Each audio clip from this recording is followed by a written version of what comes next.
Halo King, ketemu lagi sama kita di Sine Ngablu, ngobrol, ngalor, ngidul seputar film.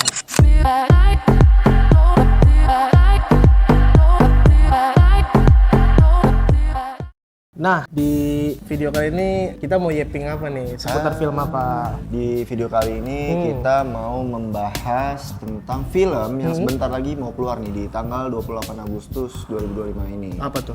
Judulnya Pencarian Terakhir. Pencarian Terakhir. Ini setahu gue dia filmnya itu sequel ya? Sequel dari Pencarian filmnya yang Terakhir ya? sebelumnya, judulnya juga sama, Pencarian Terakhir di tahun 2008. Jadi sebenarnya sinopsis singkatnya tuh kayak gimana sih tuh sebenarnya yang tahun 2025 ini ya filmnya? Sinopsis singkatnya sih menceritakan tentang Drupadi yang diperankan oleh Azana Ashel.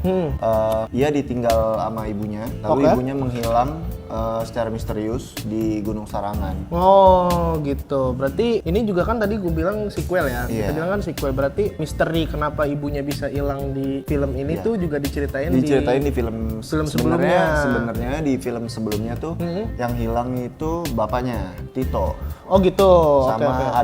adiknya si Sita, ibunya di si Drupadi. Nah ini tuh nyambung, makanya kan di awal filmnya dikasih lihat tuh kayak mimpi buruknya mereka, Sita sama Tito. Oke. Nah itu tuh nyambung dari film sebelumnya.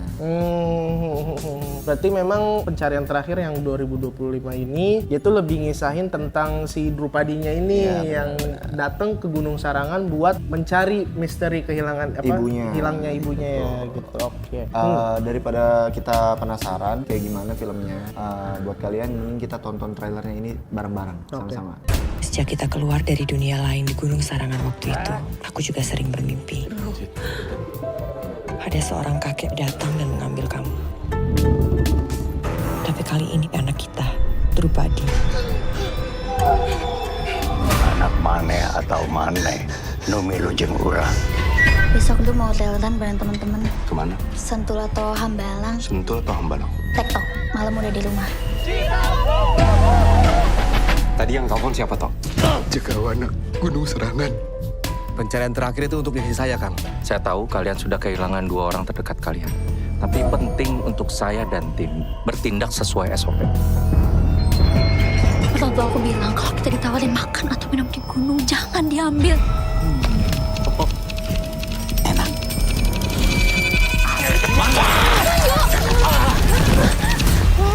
Kenapa kalian jadi hobi gini ya, colong-colongan? Tanpa ada koordinasi dengan kami, Kang Bernard punya anak. saya punya 2 anak. Aku mau pulang. Kang Bernard gak mau pakai cara lain. Saya jauh mengenal Gunung Sarangan daripada kamu. Saya tahu ada dunia lain di alam kita. Siapkan APD, body bag. Kondisinya? Kosong, Kang. Perut bengkak, mulut penuh dengan tanah, belatung, dan biota lainnya. Seperti dipaksakan masuk. Kita di sini aja sama ibuku.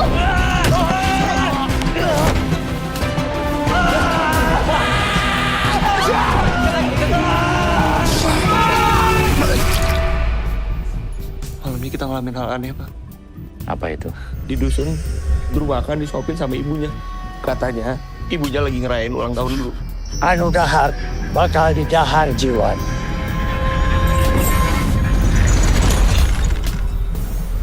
Jangan ganggu keluarga gua lagi.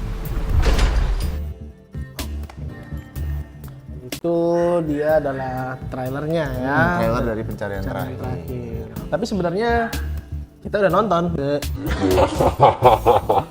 Kita udah tonton di Gal Premier.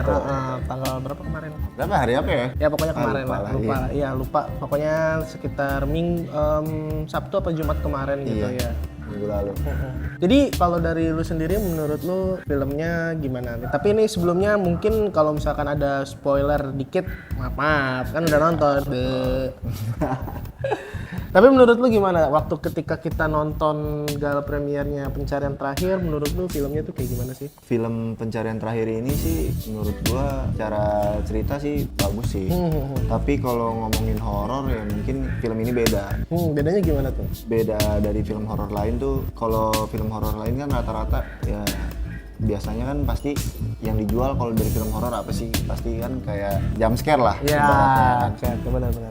Jump scare yang dijual sama film-film horor lain tuh jump scare. Kalau di film ini tuh jump scare tuh minim. Yang kuat dari film ini drama. Betul. Drama keluarganya ini kuat betul. banget. Apalagi kayak Om Doni Alamsyah ya. Wah, aktingnya itu aktingnya menurut gua keren.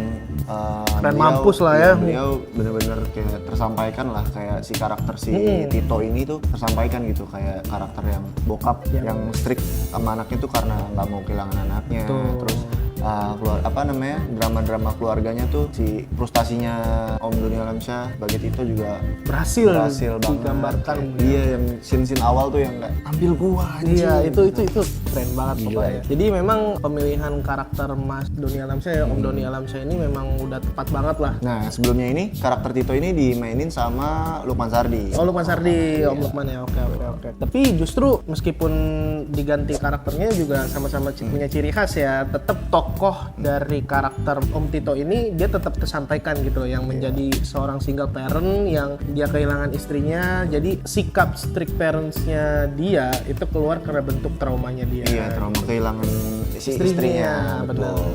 Gue juga setuju sih perihal yang film horor ini tuh dia nggak fokus ke jump scare kayak horor-horor yang mayoritas sekarang ada di Indonesia tuh enggak. Dia memang fokus ke drama keluarganya, terus juga drama pertemanannya. Apalagi mungkin teman-teman yang suka naik gunung ya pasti kan sering relate tuh sama pengalaman yang entah cekcok cekcok sama orang tua, terus juga cekcok pas di gunungnya sama temen, entah karena perbedaan keinginan keinginan atau makanya visi gitu. Makanya ada istilah tuh kayak lu kalau mau ngetes temen lu ya lu naik gunung. Nah, itu ini tuh bener-bener menggambarkan situasi tersebut gitu loh. Karena emang ada beberapa situasi yang chaos, ribut, sampai pertemanan mereka tuh jadi ya runyam lah bisa dibilang lah. Dan juga teror dari film ini lebih kerasa di terornya sih sebenarnya ya. Kayak tadi kita udah bilang bukan dari jump scare atau apalah, bukan, tapi dia bisa memainkan tense-nya itu dari build world-nya gitu loh, teror dunianya. Si Kitapa ya. Teror Kitapanya. Karena dari awal mulai film ini pun udah diliatin Kitapa. Sosok Kitapanya benar. Jadi memang film ini kalau lu mengharapkan yang jump scare kayaknya udahlah nggak inilah ya. Tapi kalau memang kalian seneng drama keluarga, drama pertemanan, lebih condong ke situ sih sebenarnya ya. Lebih condong ke situ. Ini cocok banget, rekomen banget buat kalian yang suka drama ya. Betul. Terus juga film ini menurut gua itu dia menyampaikan pesan-pesan mengenai larangan-larangan yang kalau kalian tuh main ke gunung lah bahasanya gitu loh. Apa yang nggak boleh dilakukan dan apa konsekuensinya kalau misalkan kalian melanggar peraturan itu. Tapi menurut lu Dan, dari segi pengambilan gambar, warna film, sound, itu gimana pendapat lo dari film ini? Oke, ini menurut gue pribadi ya. Kalau menurut gue pribadi tuh dia bagus banget. Maksudnya kita tahu lokasi syuting atau medan syutingnya itu kan berat banget ya. Gunung. Nah, tapi justru meskipun medannya terjal atau berat lah, itu gambarnya tuh bisa diambil dengan ciamik lah. Enak banget. Jadi dari angle-nya mereka mainin angle high low-nya juga. Apalagi yang itu ya, yang scene lagi nyari Drew, yang ternyata mereka tuh samping-sampingan. Betul, tapi beda alam.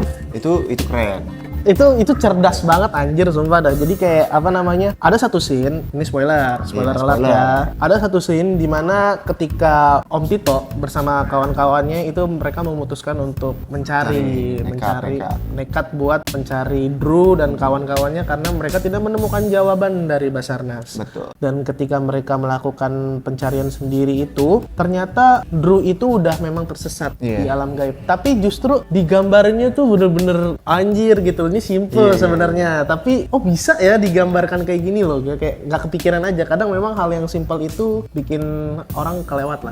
Jadi digambarkan Drew dan Om Tito beserta teman-teman yang lagi nyari Drew dan kawan-kawannya itu sebenarnya berada di satu tempat. Tapi beda dunia. Beda alam. Dan digambarkannya adalah dengan color grading-nya berbeda. Beda warna ya. Iya. Karena itu juga ada di posternya juga begitu. Di posternya awalnya kayak gitu. Kita juga bingung, ini kenapa ya posternya dibikin oranye sama biru pucat gitu Iya, kan. ternyata yang biru-biru itu yang hilang. Tersesat, betul. Yang oranye Yang oranye tuh masih ada di sama dunia. itu sih gue nangkepnya dari posternya mereka tuh. Yang oranye tuh mungkin itu kan teman-temannya si Tito ya. Nah, teman-temannya itu kan memang pendaki kan. Iya. Mereka tuh ya gue liatnya yang Udah senior lah. Iya, yang oranye ini mungkin mereka expert dan yang biru-biru ini mereka ya ibaratnya pendaki-pendaki baru, pendaki-pendaki FOMO. Betul.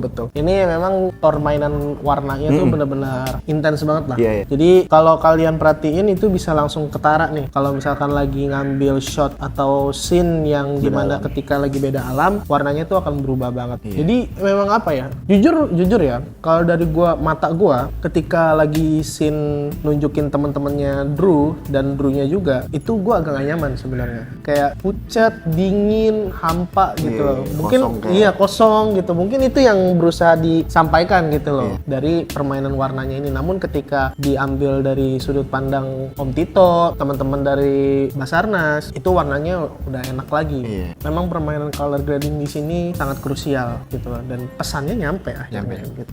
Tapi kalau menurut lu sekarang kita bahas tentang minusnya lah. Menurut lu gimana nih? Udah beberapa hal konyol. Tapi ini agak spoiler nggak apa-apa kali ya. Yang menurut gua agak konyol tuh ya kita kan tahu nih si ibunya Drupadi, Sita, itu kan udah menghilang dari Sita umur 10 tahun ya. 10 tahun, berarti udah menghilang. 7 tahun. Nah, terus digambarin lagi 7 tahun lah, 7 tahun kemudian di usia Sita yang 17 tahun, Sita nyari ibunya. Dan ternyata ibunya tuh balik lagi. Ibunya tuh masih hidup. Cuma kayak ibunya tuh tersesat selama 7 tahun di alam itu gitu. Dan nggak menua sedikit pun ya. Iya, maksudnya nggak expect ya menurut gue, tapi nggak ini aja, nggak make sense logis, ya. nggak logis. Iya. Apalagi reaksi teman-temannya, Om Tito ya. bukan itu kan bertukar kan. Ya maksudnya reaksi teman-temannya, sahabat-sahabatnya Tito melihat istrinya Tito balik, itu tuh reaksinya nggak kaget gitu. Iya, benar. Itu gue setuju sih. Nggak heboh lah ya. Iya. Ya itu ini udah 7 tahun. Iya, lu gila, bahkan anjing. udah di orang-orang udah menganggap dia udah meninggal. Iya, tapi mayatnya emang nggak ketemu aja Iya. gitu. Emang apa ya? Bener sih, gue setuju. Karena apa respon yang lo harapin ketika orang nih 7 tahun nyong hilang anjing, bukan 7 jam, bukan 7 tahun di hutan anjing. Itu dia. Datang nih dari air terjun, tiba-tiba kayak langsung gini-gini kayak itu. Padahal udah bagus ya, menurut gue itu filmnya tuh udah bagus dari awal nih. Pacingnya awal menurut gue agak lamban, tapi ketika mulai masuk ibunya Drew, Sita mulai mendaki ke gunung dan mulai panik tuh. Om Tito terus sama Drew-nya nyamperin ke Gunung Sarangan dan minta Basarnas buat nolongin dia buat nyari Sita. Itu udah pacingnya udah bagus, dunianya sudah dibuild dengan cakep, tapi bukan hancur sih, kayak ini udah naik nih, terus agak beng gitu loh. Kenapa anjir, kayak why gitu loh. Jadinya karena satu momen itu jadinya ya elah kayak gitu. Gue bahkan sampai ya kok gitu sih gitu. Responnya kayak gitu. Coba kalau misalkan reaksinya tuh kayak Sita, lu masih hidup gini. Wah, itu baru keren tuh anjir. Karena ketika dia selamat keluar dari air terjun, terus langsung nyamperin Om Tito yang lagi nggak sadar kan, karena sukmanya lagi di alam lain. Itu tuh kayak elah begitu doang ya responnya ya. Coba lah rada heboh dikit gitu. Kawan lu hilang nyong 7 tahun di hutan anjir. Tiba-tiba nongol dengan pakaian yang sama waktu dia hilang. Iya, itu menurut gua aduh.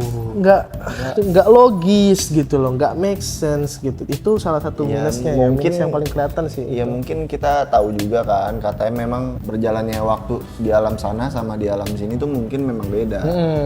Kayak di sana tuh ya lebih berlarut-larut, lebih lama banget. Kayak yang kita lihat di filmnya juga kan, Drew sama teman-temannya tuh kan cuma berapa hari aja kan di sana. Iya. Tapi di dunia itu tuh udah nyampe 4 hari, udah hampir mau seminggu. Bener. Tapi menurutku tetap aja nggak make sense. Kenapa digambarkannya seperti itu? Tapi ya mungkin kurangnya kayaknya apa ya? Itu plot hole besar sih maksudnya. Dan endingnya menurut gua agak kurangnya tuh maksudnya kayak ya jangan gini dong endingnya gitu. Maksudnya masa tukeran terus nothing yang kayak nothing heboh gitu loh. Gak ada yang, oh ini gak ada something yang ngebludak gitu sampai akhirnya, oh nih orang tukeran nih, apa namanya, sama istrinya gitu. Jadi pertukaran sosok ini di dunia astralnya ini tuh dia kurang dapet lah emosinya bisa dibilang gitu. Tapi gue nangkep sih, mungkin dari sutradaranya tuh di awal ini kan kita nonton ya, kayak si Drew ini kan menganggap bapaknya tuh berubah, bapaknya tuh nggak sayang sama dia. Betul. Semenjak ibunya hilang. Nah, dengan adanya scene ini mungkin menurut gua sutradaranya tuh pengen nyampein kalau ya bapaknya tuh sayang Sayang sama dengan pengorbanan bapaknya ini, rela bapaknya nuker ibu si Sita ini sama anaknya, dia. Kayak ya udah nih, lu kangen banget sama ibu lu, mungkin itu ya yang gue tangkep ya. Betul itu juga sama Pengorbanan seorang bapak. Iya, memang benar pesannya dapet sih. Pesannya dapet, cuman ya kurang ngejos aja. Ya mungkin kalau ngomongin logika ya nggak masuk aja.